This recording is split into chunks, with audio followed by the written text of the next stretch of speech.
Hey, everybody. Welcome into the Fantasy Six Pack Network. I'm your host, Dylan Clemons. My co-host today is Joe Bond, founder of Fantasy Six Pack. And today we are continuing our training camp check-in shows where we are going around to all 32 NFL teams and interviewing a beat writer or reporter on what they have seen at training camp. In this episode, we will be discussing the Tampa Bay Buccaneers, and helping us do so is JC Allen, who is a Bucs reporter and writer for SI Now and BucsGameday. JC, I appreciate you giving us your time in such a busy part of the season. How are you doing today? Doing great, guys. Football's back, so how could you not, be doing great at this time of the year? We got one preseason game, and it was whatever. It was actually kind of exciting. But we got the first look at the new kickoff rules, and training camps are in full swing, and we've got preseason games on the docket this week. So excited, full schedule of those, and we're only just 34 days away from kickoff. I think a little less for the league kickoff, but until the season starts. But for most teams, 34 days away. Can't wait, man. Heck yeah, I'm super excited myself. Before we jump into the interview, I just want to remind everyone to please hit that like button, please subscribe to the channel, and hit that bell for notifications so you know when a new video drops. And if you could, head on over to fantasy6pack.net/plans to become an all-access member, where you get access to our award-winning rankings, draft cheat sheets, and the F6P Discord, where you can ask all of your custom league questions and advice to any of the F6P staff. That's really the best part of it all. Right now, you can also save a little money with promo code F6PNFL24 for 15% off. But without further ado, Joe, how about you hit JC with our first question that we got for him? Yeah, so going to start with the quarterback situation here. Baker Mayfield coming off a pretty good year. A lot of people had doubts last year when he came in. How's he looking in camp so far? I'm reading that there's a lot of interceptions in camp. So, what do we be worried about that? No, most of those interceptions have come from Trask and Wolford. I think Baker's thrown 3, one of them being on a last-minute Hail Mary at the end of a 2-minute drill type situation. So his ball placement has looked really good. I spoke to him the other day about that. I was like, man, his ball placement has been great. He's tight window throws or only his receivers can get them. I think what we're going to see out of Baker this year is consistency. And that's something that we haven't seen throughout his career. And, you can look at the reasons why. Obviously, got drafted the Browns.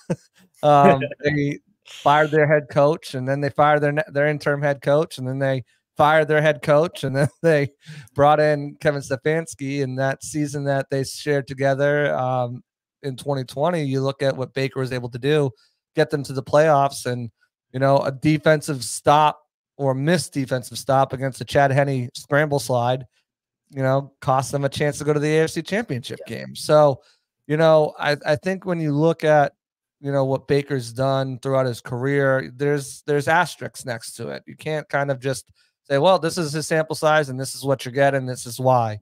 That following season, he was injured, played through injuries when he probably should have just shut it down. And then Deshaun Watson, whole saga, went to the Panthers, who were never a good system fit. I think Tepper just wanted to make some noise, bringing in 2 former first-round picks and him and Sam Darnold. And you saw in a system that, again, Stefanski's from that tree, that fits him. He did pretty well, especially against the Raiders in 48 hours notice. With the Rams, he signed a 1-year deal last year, and there are questions. Hey, you're in a competition. First of all, this is your job, or it's not. He proved the doubters wrong. 4,000 yards, 28 touchdowns. I think only 9 interceptions or 8 interceptions, somewhere around there. And I think this year you're going to see a lot of the same. I think part of the consistency of being on this roster with the same guys, Mike Evans, Chris Godwin, both back. Rashad White back in the backfield. We saw what he was able to do last year. Offensive line continuity. And the biggest thing, I think, is Liam Cohen coming in, providing some stability in offensive scheme. It's not completely the same. When Dave Canales, you kind of look at his roots, kind of McVay tree-ish, but from Shane Waldron, but also, versions of Darrell Bevel in there, and Schottenheimer and Pete Carroll, all the guys he worked under. Cohen is like a direct branch off that tree. So expect a lot of the same things you saw with the Rams. Some wrinkles, of course, like any coach would do, but a lot of movement, pre-snap movement, orbital movement, motion, and kind of putting more on Baker's plate as far as cans and things he can check into and audibles he can check into. And, you know, I think staying in a similar system, staying in a stable environment for him, most of all, is going to lead to success for him and, you know, back-to-back seasons, which he quite frankly hasn't had since college. Yeah. No, very, very true. Very true. Yeah, that's awesome. That's good that he's still looking solid, even with the OC changes, and he's looking comfortable and stuff. That's great to hear. But I want to jump into the backfield now. And Rachaad White last year had a massive workload for the Bucs because he didn't really have a whole lot of competition with him in the backfield. That's changed a little bit this offseason with them drafting Bucky Irving. I'm curious to hear your thoughts on him. How's he looked at camp, and what kind of role you expect to see from him in this offense this season? Yeah, Bucky's looked great. You know, everything you saw on tape in college translates. You know, he's slippery. He gets up to, he's not the fastest guy, but gets up to top speed acceleration quickly, can make guys miss, just kind of knows how to slip through the smallest cracks and holes to create, you know, chunk yardage plays. And I think you're going to see that this season too. Now, I wouldn't, if I'm a fantasy guy, I wouldn't draft him early. That's for sure. Maybe as a late round handcuff. I don't think it's a situation where you're going to get a lot of production from him unless there's an injury to Rachaad White, but he'll definitely be on the field, some to spell him. Rachaad, you know, talked about, you know, 300 plus snaps last season. He definitely would like to cut that down a little bit. But I still think it's his backfield. I expect really big things from Rachaad White this season. I expect him to go over 1,000 yards. I expect him to go over 500 yards receiving. Somewhere around 10 touchdowns, over 50 receptions. I think he's going to be drafted later than he probably should be. I think when you look at last season, a big problem with this offense was the offensive line and learning the new system. I mean, they're going from, you know, archaic playbook with Bruce Arians, risk it, no biscuit type, very little motion, very little play action into the future with a McVay style offense. And it took them a while. And I had Dave Canales on my podcast last year. And I said, hey, you know, with the running game, how long before it gets going? How long till the linemen feel comfortable? And he said, even when we installed it with Shane Waldron in Seattle, it took about half a season for everyone to kind of be on the same page of what they're supposed to do blocking wise, run scheme wise. And we saw that towards the end of the season. You look at Rachaad when his numbers started to hype up. It was towards that latter half of the season when the offensive line started recognizing what they were doing better. And I think coming into this offense, it's a lot of continuity. They're not going from a gap duo power to a wide mid inside. It's, you know, they're going to implement some of those, but it's sticking from a, you know, outside in zone mid to the same thing. So that level of continuity there, these guys aren't learning it all over for the first time. They're learning different verbiage and terminology is going to help, I think, the offensive line do a better job blocking out the gate, understanding their assignments, which is going to lead to better opportunities for the running backs, whether it is Rachaad White or Bucky Irving back there. But I know Rachaad personally. I know what he's got on his plate and what he would like to accomplish this year. And, you know, I think when you look at him towards the stretch there, he was probably the top running back, one of the top running backs, really close, top 3, top 4 in the league behind Christian McCaffrey, maybe Breece Hall, especially fantasy-wise. Right. He was putting up numbers to help people. So Rachaad White's a guy who I think is getting slept on a little bit. Bucky Irving's a nice handcuff, but I wouldn't expect a ton of him in terms of fantasy value unless you're, you know, a very deep 14-team league or something like that. Yeah, I mean, that's great to hear that you think, like, it sounds like you think the efficiency is going to go up, because that's one concern that everybody has with him.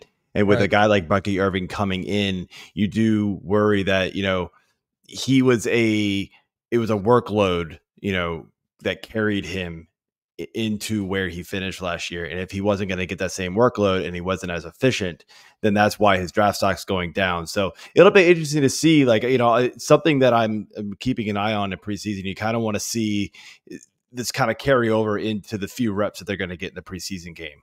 Yeah. So that's good to see. So, but let's move over here to the receivers. And, you know, obviously the big news that fantasy managers like to hear is Chris Godwin moving back into the slot role. That's where he has thrived many times in his career.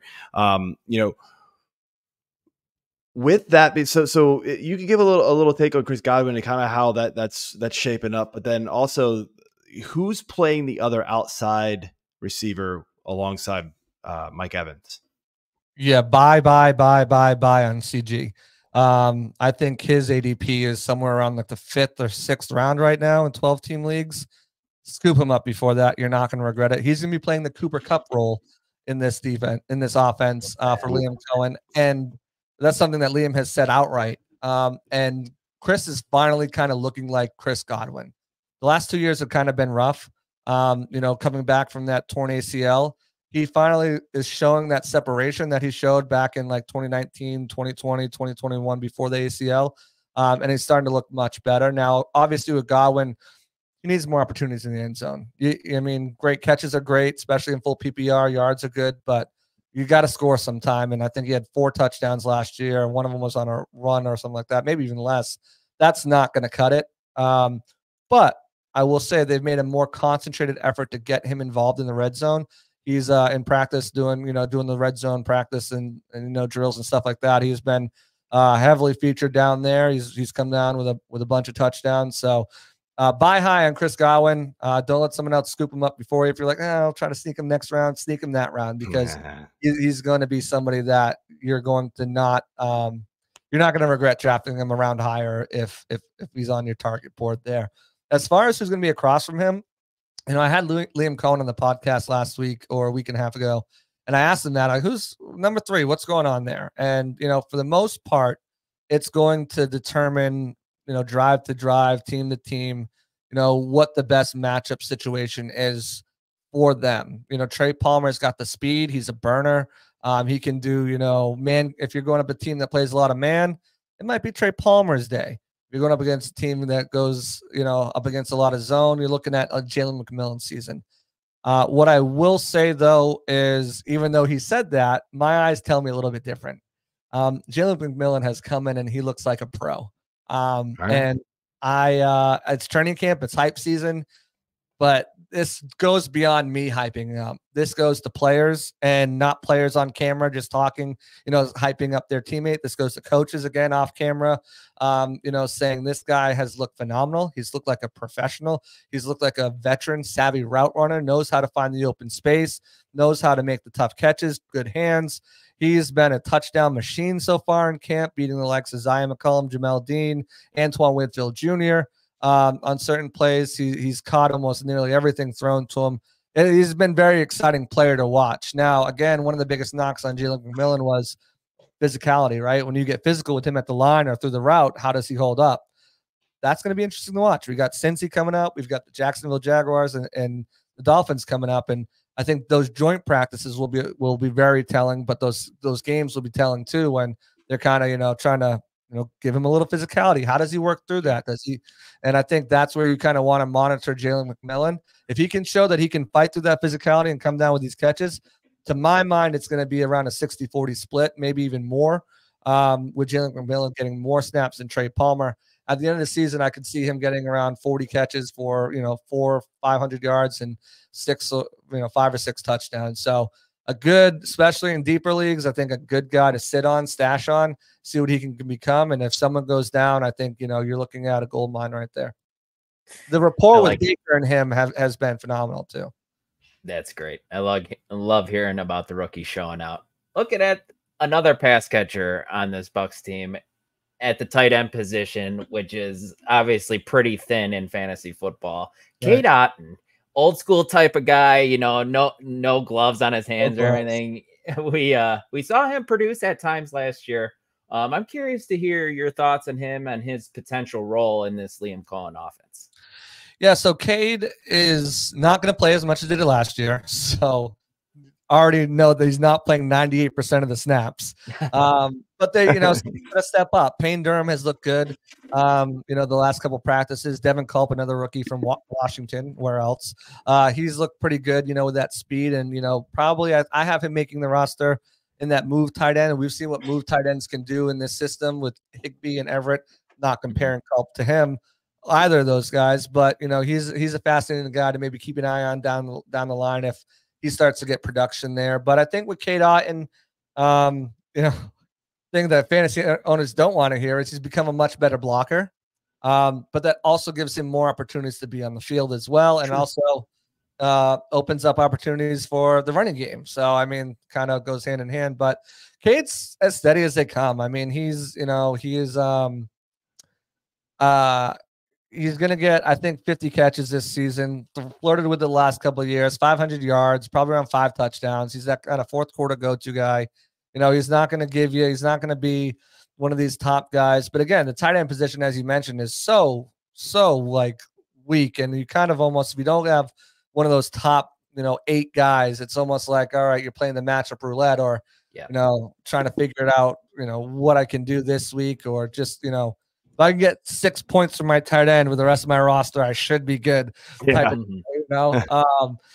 So I think Cade will be a consistent guy. He'll have games where he'll break out, but I think if you're looking for that guy who's going to give you, you're stacked at receiver, you're stacked at running back, you've got a really solid quarterback. If you're looking for that tight end who's going to give you, 6 to 7 points consistently in a PPR, I think Cade's a good option to get. And then, with the opportunity to break out, I think Cade is on the cusp of entering that top 15 tight end in the league. Maybe not fantasy wise, but at least in the league. With another solid season, if he has that, tight end is just such a hard position to find guys at, and it usually takes them a couple years. Cade Otton's in year 3. If he's going to break out, it's likely going to be this year. So it's a guy who you kind of want to have on the radar. Again, might not be a guy if you're in a 10 or 12 team league that gets drafted or drafted high. But if you're one of those weirdos who keep a backup tight end, taking a flyer on Cade Otton isn't going to you talking our language. Yep. You're like, what are we doing here? Like, fill those spots with skill position players. Absolutely. Stream your tight end if you have to. Jeez. Absolutely. I love playing with him though. I love you're going like towards the end of the round. This guy's got his 3rd quarterback. I'm like, thank you. I will take high upside rookie. Thank you. And round 14. Absolutely. All right, so we like to finish off here. You've been talking to fantasy football. Not everybody has so far, and I get it. It's not everybody's thing, but we are a fantasy football focused show, so I like to finish off with a more fantasy focused question, and it's who is going to surprise fantasy managers the most, good or bad, this season from the Bucs? I mean, Mike's going to be Mike. I think if you're underestimating Chris Godwin because of recent production, I think he'll surprise a lot of people. Again, I think his ADP is Rashad's going to get taken high within the first couple of rounds anyways because he's a running back, right? There's only 32 of them. But as far as wide receivers go, I think if you're in a league and you grab Chris Godwin in the 6th, 7th round, you're going to be surprised. And a lot of people are going to be surprised and be like, damn, like I didn't realize I should have drafted him earlier. Yeah. So I think he's going to be the guy that kind of surprises people. Baker's one too. Baker's probably not going to get drafted in a lot of leagues, but I think he's going to put up some good numbers this season, consistent numbers. Maybe not those 24, 25 type games, but again, if you're stacked at receiver and running back, and you can live with an consistent 18-point quarterback a week. I think he'd be a good get with a chance to do more. He uses his legs. He's not afraid to run with the ball. He's running in, for the touchdowns and first downs, and especially if you're a team that kind of rewards that stuff. I think he would be a good get, especially in 2 quarterback leagues. I think Baker Mayfield is someone, if you're in one of those 2 quarterback leagues, scoop him up ahead of some of these other guys. The Bucs defense, I think the Bucs defense is going to surprise too. I think their ADP is probably lower than where they should be, especially if you're a team that rewards sacks, turnovers at least. I think they're going to create a ton of turnovers this year. So that's another unit that I'd look for. When you're comes time to draft in defenses, don't overlook the Bucs there. No doubt. I like to hear. I feel like Baker is a forgotten man kind of in fantasy football because he was I want to say he finished as a borderline top 10 guy last year. So. And now people are going to take Aaron Rodgers and stuff like that over him, and take these guys. They'll take these guys learning new systems and new offenses and stuff like that, and just kind of be like, it's Baker. What's he going to do? It's Baker's time has been consistent, but I think he's going to have a consistent year. So interceptions might go up a little bit. He might feel a little more comfortable. He's got that contract. Might try to risk it a little bit more. Right. As you get that comfortable feeling, but trying to make plays, but. Yeah, I think he'll be in a good position to get you at least 18 to 20 points consistently week in and week out with that ability to kind of explode for those 30, 25 to 30 point games. Sure. All right. Sounds good, man. So yeah, just that's what we got for the Bucs check-in here. So before we let you go and before we end things up, I just let everybody know where they can find you and what you got going on, man. Yeah, so you can find me on Twitter, X, whatever the heck we're calling it nowadays, at JC Allen NFL. I'll be posting injury stuff all season. I'll be posting, practice stuff. So if you're a fantasy nerd and you want to keep up with the Bucs and kind of you got some of them on your team, definitely hit my page up. Or if you're just a football fan, I always say, if my team or the team I cover were to disappear forever, I'd still be a football fan, and I still want to know what's going on around the league. So I subscribe to multiple beat writers and multiple people who cover multiple teams around the league because I just want to be in the know. I want to know what's going on with so-and-so at this camp. So if you're one of those, junkies, follow me on Twitter, X. You can find all my work over at Sports Illustrated's BucsGameday. I've got tons of content coming out from training camp and stuff like that where you're going to get your insight before draft day because there's no games there. So check out all of our content over there. We're putting out daily practice reports, what we see out there, our takeaways over there. And then I have a podcast as well, if you're inclined, Pirate Parlay podcast on YouTube, Apple, all that, Spotify, on the Sick Podcast Network. I actually had a great guest on today, which I don't know when this will produce, but it could already be up. But Levante David is coming on, Bucs linebacker. We've had head coach Todd Bowles, Liam Cohen on. So that's a good one if you want to know about Liam Cohen's offense, what he plans to do. We plan on getting Jalen McMillan on soon here and some of these other guys. So check out that as well. And yeah, I'm your one-stop shop for all things Bucs over at on Twitter X, whatever we're calling it. So follow me there. Sounds Great good, stuff, man. JC. All right, well, that's it for the for this. So we will let you go, and we'll hopefully talk to you soon. Awesome. Good chopping up with you guys. Thanks a lot for having me. Thanks, JC. Yeah. All right, Dylan. I think that's it. Next show is what's our next one, man? You created the schedule. We'll be doing the Buffalo Bills. All right, sounds good. Talk some Josh Allen and company over there and all those new receivers. So make sure you tune in for that one, and we will talk to you next time. See ya.